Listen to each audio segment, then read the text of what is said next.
Your mom would have never left if she actually loved you, saying things like that, just saying all these type of things to manipulate my mind so I can stay with him. My dad is a diagnosed narcissist and a paranoid schizophrenic.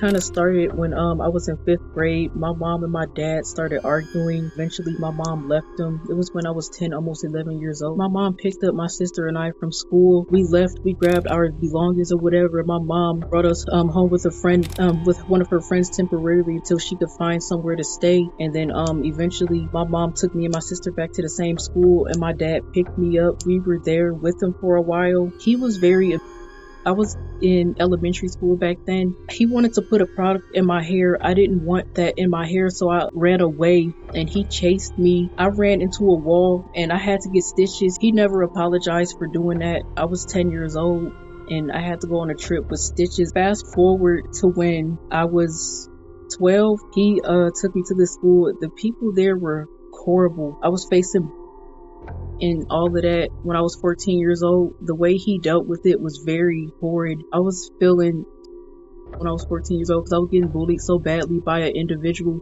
He didn't take it serious. He said, I'm seeking attention. There's nothing really wrong with me. I tried to call my cousin on my mom's side to tell on him what he's doing or whatever. He took my phone away from me. He took me out of school so I wouldn't be able to tell on him what he's doing. And he started isolating me. I used to go to this after school program in the 8th grade. It was for like troubled or teens. He took me out of all of that so I would have no communication with anyone. I couldn't call out. I would just have to deal with the type of narcissistic he put me through until one day, it was about a weekend after, maybe about 1 weekend after he did all of that, I lit up the stove. I put a piece of paper on the stove and I lunged a piece of paper at him. He easily let that out with his foot and he was like, oh my God. And he was like playing victim. He called the cops, and when the cops showed up, he was like, oh, she tried to lunge a piece of paper at me and I got charged with attempted. And the thing about it is, when he did that, he was manipulating the police, making it seem like I have all these issues. I'm just acting out. I got taken in the juvenile for one night. That was like horrible. They strip searched me. I was only 14 years old. All of that. Nobody listened to me. That my dad was a...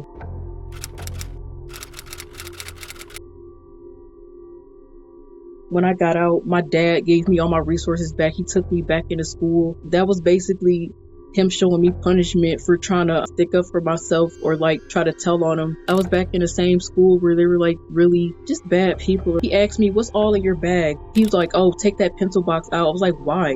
He was all like, if you don't take it out and put it in the back seat, I'm gonna call your juvenile officer. He was using that as control. He uses fear to control people, and he's done that most of my life. By the time I hit 19, I cut off contact with him because he was trying to be controlling towards my sister. My sister was a minor back then, so she still legally had to visit him. I went there with her, even though I was a legal adult. I was 19. I wanted to be there in case he was being in any type of way or anything, kind of be there to protect her, kind of be her backbone or whatever the case may be. By the time I hit 22, I got back into contact with him. I had an ex-boyfriend who was all like, why don't you call your dad, get back in contact with him? It went good for like 2 years after I turned 22 years old until recently. Now it happened February 12th. He finally got that off of my record, the attempt of, even though it was really his fault and he exaggerated the situation. I remember I told him, I was like, I never had to have a record in the first place. He started acting very belligerent, defensive, deflecting. He was all like, oh, when you went to the mental hospital, they had to sedate you because you were trying to fight. When I was literally trying to stick up for myself, he was deflecting, and that just really hurt. This is literally February 12th, 2025 when this happened. That's when I cut off contact with him. I confronted him through text messages. He brought my self-esteem down so badly. It was one moment where he lied and said my mom wishes that me and my sister she said she wishes that we had light skin, blonde hair, and blue eyes. He's had girlfriends in the past, and he used to have this one girlfriend. She stayed with us for about maybe 2 years until one day, eventually she was hanging out with these people next door. He didn't like her hanging out with them for whatever reason. Eventually, he used her past against her, that she used to do and all that, and called the cops on her and got her evicted using that. I've seen it all with him. By By the time I hit 12th grade, that's when I finally moved in with my mom after all those agonizing years. She's tried to get custody of me when I was a minor, but my dad was always lying on my mom, saying that she did things, and it was him. He tried to blame my mom for the scar that I have on my head right now, even though he actually did that. He deflects on other people and makes it seem like it's their fault. He's never wrong. I'm glad I finally broke free when I was in 12th grade, because that's when they finally started taking me serious. I called CPS and told them that I'm being my dad is an person, things of that nature, and they finally took me serious because I was almost 18. My mom, she came up to the school. She actually messaged me first. She was like, I'm coming to get you. I already knew that was like, oh, I'm finally moving in with my mom. And we had to go through court through that. And then by the time it was January 2019, I was finally in a new school enrolled because my mom won the court case against him, and my dad was furious. It was all on his face in court. He puts on a front for other people that are like his friends or whatever, that he's such a good dad. He doesn't do anything wrong. He played a fake daddy dearest role for like most of my life. Like, there are moments where he was a good dad, but like that narcissism just takes out all of that, all the good that he's done. I hate that I have to cut off my dad, but it's for the best. It's for my mental health. I got tired of all the disrespect.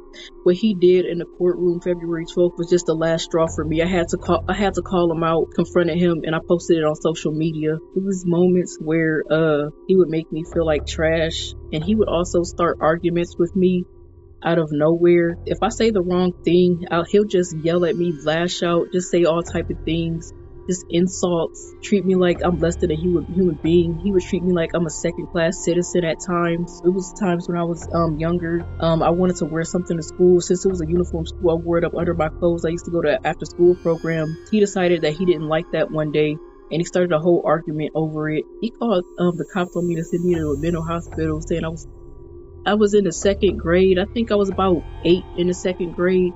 He forced me to eat bacon, even though I told him I didn't want to do that. I always grew up a picky eater, and he knew that. It's just whatever reason that day, he just didn't care. He was yelling at me. I was getting insults thrown at me until I ate the bacon. It was also moments where he did that to my sister. He actually did this about 4 to 6 years ago to my sister. She was a teenager, and he forced her to eat baby food when she was over there. 3.5 years ago, I had this boyfriend or whatever. I had to go through surgery to get a cyst removed, and all of my family's medical records popped up, and he looked on a computer where the doctor was at. He was all like, did you know that your dad is a narcissist and a paranoid schizophrenic? It's right there on a computer. I was like, what?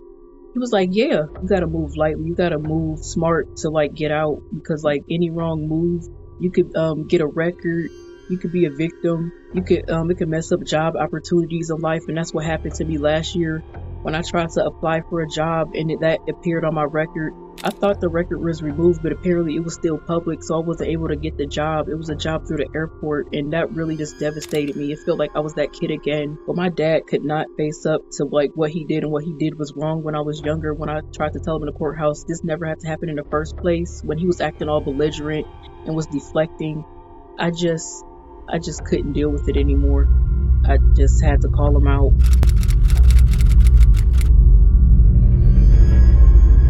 And that's when I cut him off for good. I haven't heard of him since. He hasn't tried to call me. He hasn't called my sister. He's just gone. Most narcissists love to argue, and this is just gonna bring you down even more mentally. A lot of narcissists love control. They can feel like you're trash if you try to tell on them. Thought that he changed. Maybe he became a better person after all these years, but no, he's still the same person. I'm like, no, I gotta cut you off for good, because you're just gonna keep doing the same thing. You never learn.